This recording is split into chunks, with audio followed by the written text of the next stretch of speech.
যারা 2026 সালে এসেও একটা ভালো মানের মনিটরের জন্য গেমিং করতে পারছেন না, সো তাদের জন্য আমাদের কাছে থাকতেছে MSI ব্র্যান্ডের MP243LE14। এই মডেলটা MSI ব্র্যান্ডের, যেটা বাজেট রেঞ্জের ভিতরে সব থেকে বেস্ট একটা মনিটর। যারা গেমিং এর জন্য একটা ভালো রিফ্রেশ রেটের ভিতরে মনিটর চাচ্ছেন, সো তাদের জন্য আমি বলবো MSI মনিটরটা one of the best. Reason হচ্ছে এই মনিটরটা বাজেট ফ্রেন্ডলি হলেও মনিটরটা রিফ্রেশ রেট হচ্ছে 144 হার্টজ। তো আমরা হচ্ছে মনিটরটা আজকে আনবক্স করে দেখাবো এই মনিটরটার আউটলুকটা কেমন, এবং কি এই মনিটরের সাথে কি কি ধরনের অ্যাক্সেসরিজ রয়েছে, এবং কি এই মনিটরটার খুঁটিনাটি বিষয়গুলো আমরা জেনে নিব।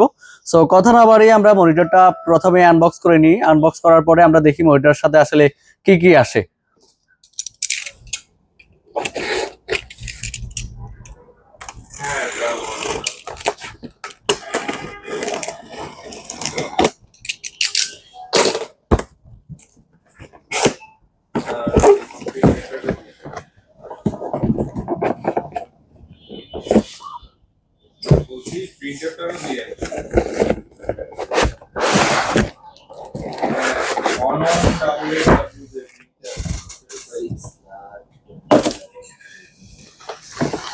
সো এই হচ্ছে মনিটরটার আনবক্স। আর এখানে হচ্ছে প্রথমে আমরা মনিটরটা আনবক্স করলে এখানে একটু হচ্ছে 1.5 মিটারের HDMI কেবল পাবো।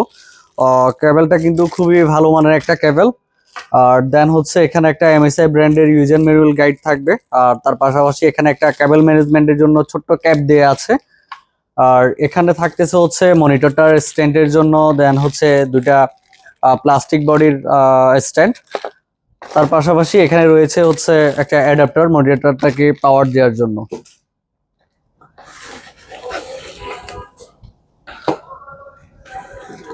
সো এই হচ্ছে আমাদের সেই কাঙ্ক্ষিত মনিটরটা, যেটা বাজেট রেঞ্জের ভিতরে আমি আপনাদেরকে বারবারই বলছি, এটা বাজেট রেঞ্জের ভিতরে সব থেকে বেস্ট একটা মনিটর।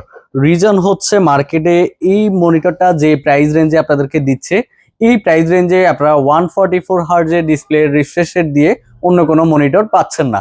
সো এটার প্রাইসটা যদি আমি আপনাদেরকে আইডিয়া দিই, এটা অ্যাপ্রক্স 14,000 টাকার আশেপাশে আপনারা মার্কেটে প্রাইস রেঞ্জটা পাবেন।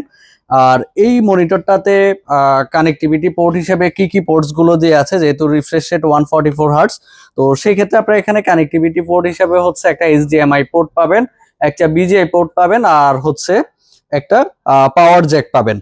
তো এই হচ্ছে মনিটরটার কানেক্টিভিটি, মানে আউটপুট, মনিটরটার আউটপুটের পোর্ট গুলো। আর তার পাশাপাশি এখানে ছোট্ট একটা জয়স্টিক দিয়ে আছে, যেখান থেকে আপনার মনিটরটা কাস্টমাইজ করে নিতে পারবেন। ব্রাইটনেস গুলা বা আদার যে ফিচার্স গুলো রয়েছে সেগুলো কিন্তু আপনারা এই জয়স্টিক দিয়ে মনিটরটার যেই ইয়েগুলো রয়েছে, ফাংশন গুলো আছে, সেগুলো কাস্টমাইজ করতে পারবেন।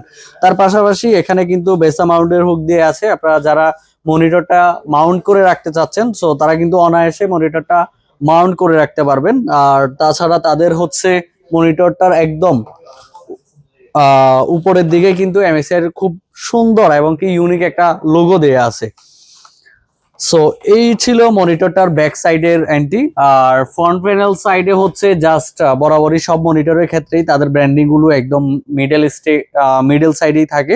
সো এখানে হচ্ছে MSI এর লোগো করা আছে। আর মনিটরটা কিন্তু ম্যাট ফিনিশিং, আর মনিটরটা একদম বেজেললেস, এখানে কোনো বিন্দু মাত্র আপনি বেজেল পাবেন না। সো আমার আসলে মনিটরটা পার্সোনালি খুবই পছন্দ হয়েছে। সো মনিটরটা আমরা এখন অ্যাসেম্বল করব, মানে স্ট্যান্ডটা অ্যাড করব, দেখি আউটলুকটা ঠিক কেমন হয়। আর যেহেতু স্ট্যান্ডটা একটা রাউন্ড শেপের, আমরা অনেকেই রাউন্ড শেপগুলো আসলে পছন্দ করি না, বাট রাউন্ড শেপগুলো কিন্তু আসলে সেফলি, যখন আপনার হাতের আশেপাশে মনিটরটা বা ছোট কেউ যদি ধাক্কা দেয়, সেক্ষেত্রে কিন্তু বেশিবের যে মনিটরগুলো আছে সেগুলো পড়ে যাওয়ার একটা চান্স থাকে। বাট যারা স্কোয়ার শেপের গুলো নেন, সেখানে কিন্তু মনিটর পড়ে যাওয়ার সেই সম্ভাবনাটা একদমই থাকে না। আর স্ট্যান্ডটার হচ্ছে সামনের দিকে একটা কাট করা আছে, এখানে আপনারা ফোন স্ট্যান্ড করে রাখতে পারবেন। যারা যখন কম্পিউটার চালান, আপনার পার্সোনাল যে ফোনটা থাকে সেটা যদি আপনি রাখতে চান, সেখানে এই কার্ট অপশনে কিন্তু রাখতে পারবেন। আর স্ট্যান্ডটা লাগানোর জন্য আপনাকে খুব বেশি একটা আসলে হেসেল করতে হবে না। আমরা বরাবরই বলি যে মনিটর গুলো কিন্তু আগে থেকে অনেক ইজি করে নিয়ে আসছে। এখন আগের মতো মনিটর একটা অ্যাসেম্বল করতে গেলে আসলে হেসেলের কোনো সুযোগ নাই। এখন সবকিছুই ক্লিপ সিস্টেম করে ফেলছে। আগে অনেক সময় স্ক্রু থাকতো, আমরা স্ক্রু স্টার দিয়ে অনেক কষ্ট করে মনিটর গুলো অ্যাসেম্বল করা রাখতো। এখন কিন্তু খুবই ইজি, জাস্ট হচ্ছে সামনের দিকে আসো, জাস্ট হচ্ছে আমাদের যে মিডিলের স্ট্যান্ডটা থাকবে সেটা আমাদের লক বরাবর বসিয়ে একটু হালকা জোরে ধাক্কা দিলে এটা অটো লক হয়ে যাবে। আর যারা লাগানোর পরে এটা খুলতে চাচ্ছেন, এখানে জাস্ট হচ্ছে ওপেন একটা বাটন আছে, ওপেন, জাস্ট এখানে হালকা চাপ দিলেই এটা অটো খুলে যাবে। সো এটা লাগানোর প্রসেসটা কিন্তু আসলে খুবই ইজি। এটা লাগানোর পরে আমাদেরকে যে কাজটা করতে হবে, যে নিচের যে পার্টটা থাকবে এটা জাস্ট বসিয়ে উপর থেকে হালকাভাবে একটু চাপ দিলেই এটাও লক হয়ে গেছে। সো এই হচ্ছে মনিটরটার অ্যাসেম্বল সিস্টেম। যারা খুব সহজে মনিটরটা অ্যাসেম্বল করতে চাচ্ছেন, জাস্ট আমি যে প্রসেসটা দেখাই দিয়েছি এই প্রসেসে কিন্তু আপনারা চাইলে মনিটরটা খুব সহজেই অ্যাসেম্বল করে ফেলতে পারবেন। আর এই মনিটরটা কিন্তু চাইলে টিলের অপশন আছে, যারা হচ্ছে 5 to 20 ডিগ্রির মতো টিল করতে চাচ্ছেন, সো তারা হচ্ছে এই টিল অপশনে টিলটা করতে পারবেন। আর দেন হচ্ছে এটার যে বেসিক ডিটেলসটা আছে এটা আপনারা বিভিন্ন ওয়েবসাইট অথবা মনিটরটার রিভিউ দেখলে মোটামুটি আপনাদের আইডিয়া হয়ে যাবে। এই মনিটরটা আমি আবারও বলছি বাজেটের ভিতরে সব থেকে সেরা একটা মনিটর। তো যারা হচ্ছে মনিটরটা পারচেস করতে যাচ্ছেন, আমাদের ডিসক্রিপশন বক্সে মনিটরটা কেনার লিঙ্কটা দেওয়া থাকবে, সেখানে ক্লিক করে আপনি এই মনিটরটা পারচেস করে নিতে পারবেন। সো আজকের মতো এখান থেকে বিদায় নিচ্ছি, দেখা হচ্ছে পরবর্তী ভিডিওতে। সেই পর্যন্ত সবাই ভালো থাকবেন, আল্লাহ হাফেজ।